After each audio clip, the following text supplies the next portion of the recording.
Assalamualaikum warahmatullahi wabarakatuh. Kembali lagi bersama saya Rizky Anugrah Ramadan. Pada video kali ini, saya ingin melanjutkan pembahasan mengenai website dan e-commerce pada U16. Di sini saya ingin menjelaskan mengenai price list, diskon, comparing, shipping methods, dan checkout pada U16 melalui akun customer.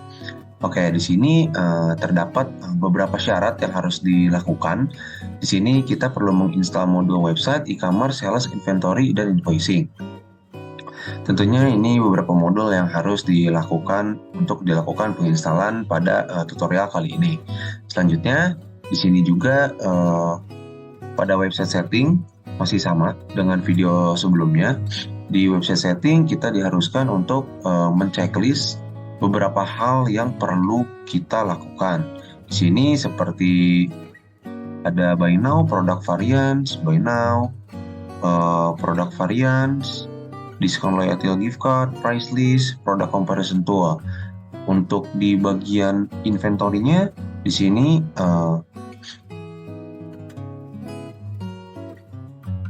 untuk di bagian sales-nya, di sini kita perlu menceklis units of measure dan product packaging.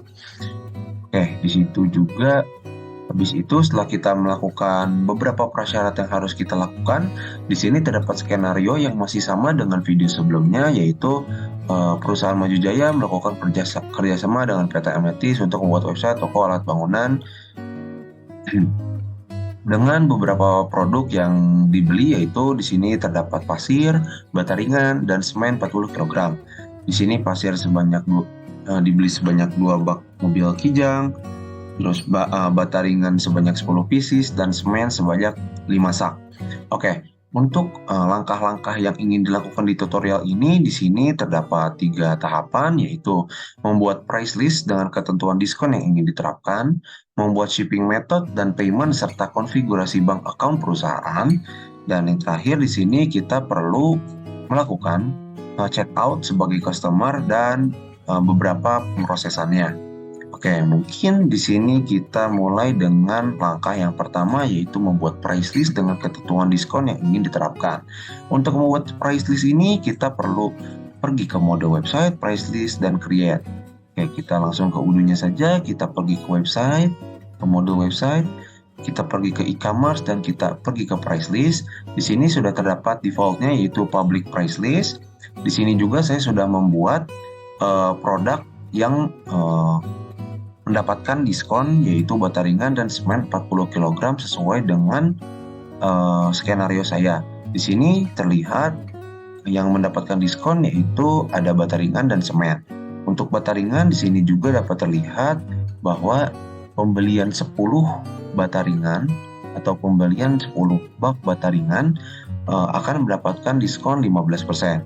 Untuk pembelian semen dengan pembelian 5 sak akan mendapatkan 10% sesuai dengan skenario yang saya dapatkan. Mungkin di sini dilihat untuk bata ringan ini computation-nya ini berupa diskon, tentunya diskonnya itu sebesar 15%, dan di sini yaitu produk yang dimana produk ini yaitu bata ringan dengan minimal quantity-nya 10 dan validity-nya saya set ini menjadi 1 bulan ke depan dari hari ini. Oke. Untuk pembuatan price list cukup segitu. Mungkin kita langsung coba saja ke dalam sebagai POV sebagai customer-nya. Oke, mungkin tadi untuk yang mendapatkan diskon yaitu di sini ada bata ringan dan semen. Untuk bata ringan 10, semen 5. Di sini bisa kita lakukan bata ringan.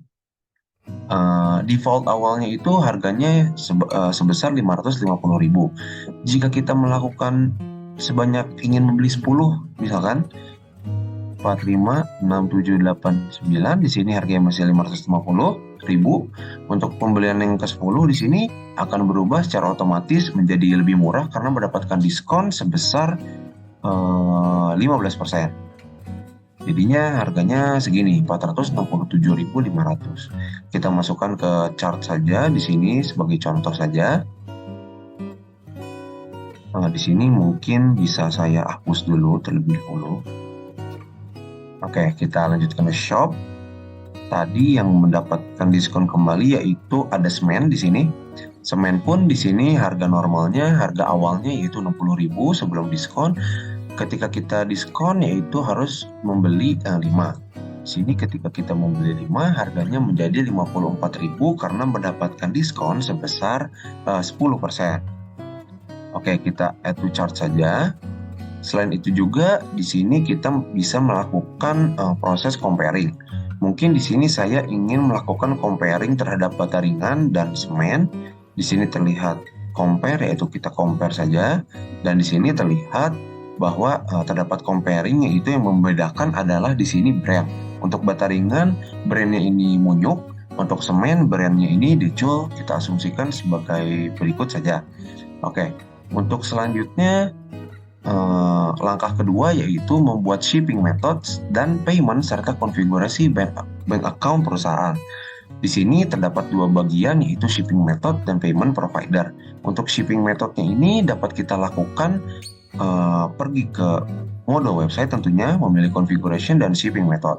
Kita lakukan di UDO-nya, kita pergi ke website, kita ke configuration dan pergi ke shipping method. Di sini juga saya sudah membuat normal delivery charge.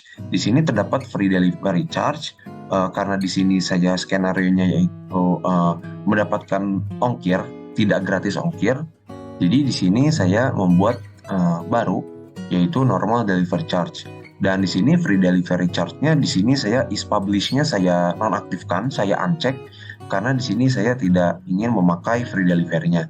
Saya di sini membuat baru yaitu normal delivery charge yang di dalamnya di sini normal delivery charge itu akan mendapatkan ongkir atau mendapatkan ongkir sebesar Rp20.000 untuk pembelian dari yang kita lakukan di online store Maju Jaya.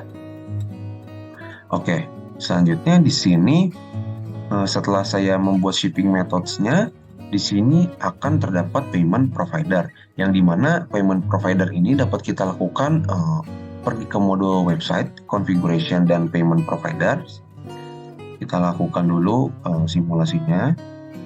Configuration yaitu payment provider, dan di sini sebelumnya wire transfer di sini masih bertuliskan install ya. Di sini saya sudah melakukan proses instalasi dan di sini sebelumnya masih disable. Saya sudah memilih radio button enable agar bisa terpublish wire transfernya, dan di sini juga akan dilakukan message yang dimana pending message-nya bertuliskan please use the following transfer detail bank account. Di sini saya memasukkan bank account-nya ini agar customer mentransfer hasil pembeliannya ke Bank BNI yang nomor rekeningnya sebagai berikut. Di sini communication-nya saya ikuti saja by default-nya. Di sini juga mungkin kita bisa melakukan simulasinya di dalam sebagai customer-nya ya.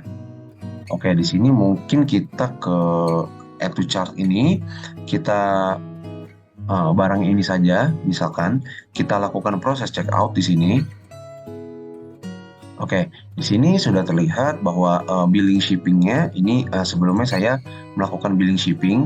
Tadi di sini saya masukkan saja nama customer-nya itu customer, dimana address-nya atau alamatnya ini saya masukkan Jalan Cendrawasih di Wakanda, Jawa Barat dengan kode pos 16610 yaitu di Indonesia tentunya. Di sini saya confirm dan di sini terlihat shipping methodnya itu normal saja, yang dimana ongkirnya ini sebesar 20.000. Saya asumsikan saja ongkirnya 20.000 dan di sini pembayarannya menggunakan wire transfer. Oke, mungkin di sini kita lakukan pay now.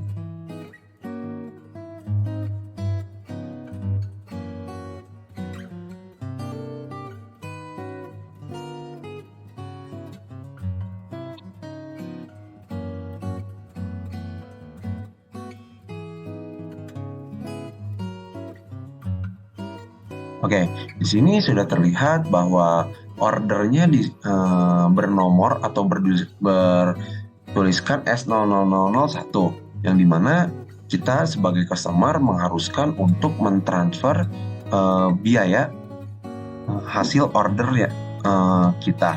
Di sini kita membeli bata ringan sebanyak 10 dan semen sebanyak 5 sak.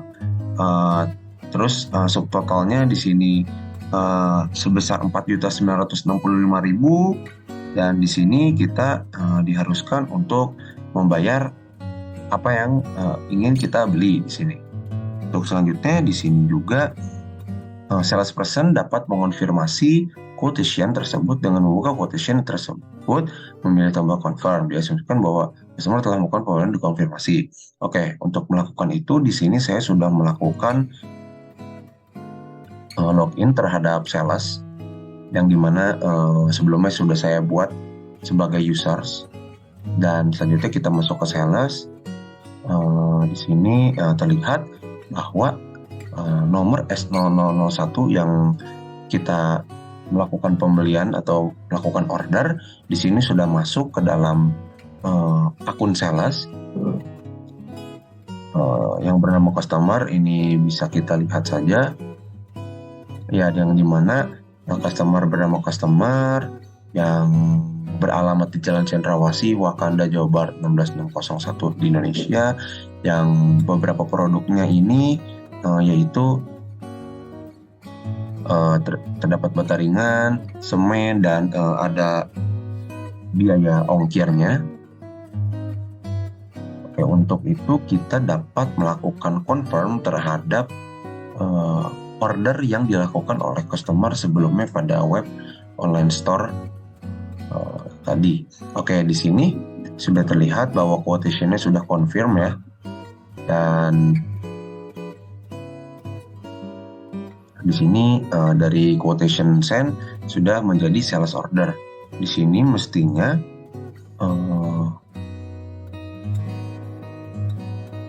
ya di sini juga sudah berubah menjadi sales order.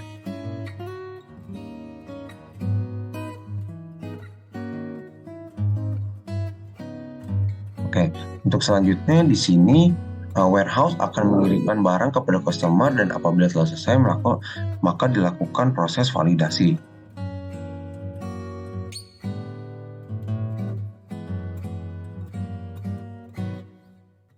Oke, selanjutnya di sini kita melakukan create invoice saja. Untuk create invoice di sini kita pilih regular invoice. Oke, untuk selanjutnya di sini kita pergi ke modul inventory di delivery order, dan di sini sebelumnya saya sudah membuat akun atau user sebagai warehouse.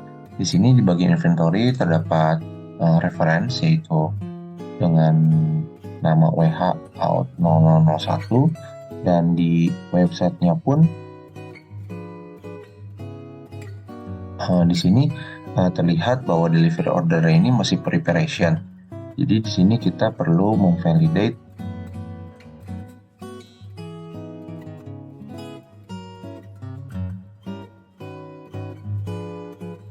ya. Jadi di sini kita perlu memvalidate inventory delivery ordernya, dan di sini statusnya sudah done.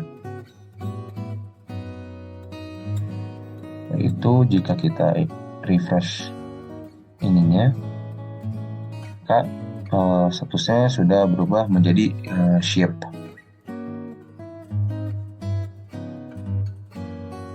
Oke, setelah itu kita dapat pergi ke journal entries ini. Saya sudah membuat confirm, saya sudah mengkonfirmasi, misalkan saja saya reset to draft. Di sini saya lakukan konfirmasi terhadap barang yang dibeli. Selanjutnya di sini saya melihat di bagian customer-nya, di sini entah mengapa tidak masuk ke bagian invoice dan bills. Di sini masih ke dalam sales order, jadi di sini saya tidak dapat membayar barangnya. Entah mengapa di sini tidak masuk ke dalam invoice and bills. Selanjutnya di sini tetapi sudah bertuliskan register payment. Jadi seharusnya di sini kita setelah selesai melakukan pay atau bayar di bagian web sebagai customer-nya, tapi di sini tidak masuk invoice-nya. Jadi di sini saya tidak dapat membayar. Mungkin cuman satu langkah lagi, saya tidak mengerti kenapa tidak dapat menjadi invoice. Jadi di sini saya tidak dapat meregister payment terhadap barang yang dibeli oleh customer. Oke, mungkin cukup sekian dari saya. Kurang lebihnya mohon maaf. Wassalamualaikum warahmatullahi wabarakatuh.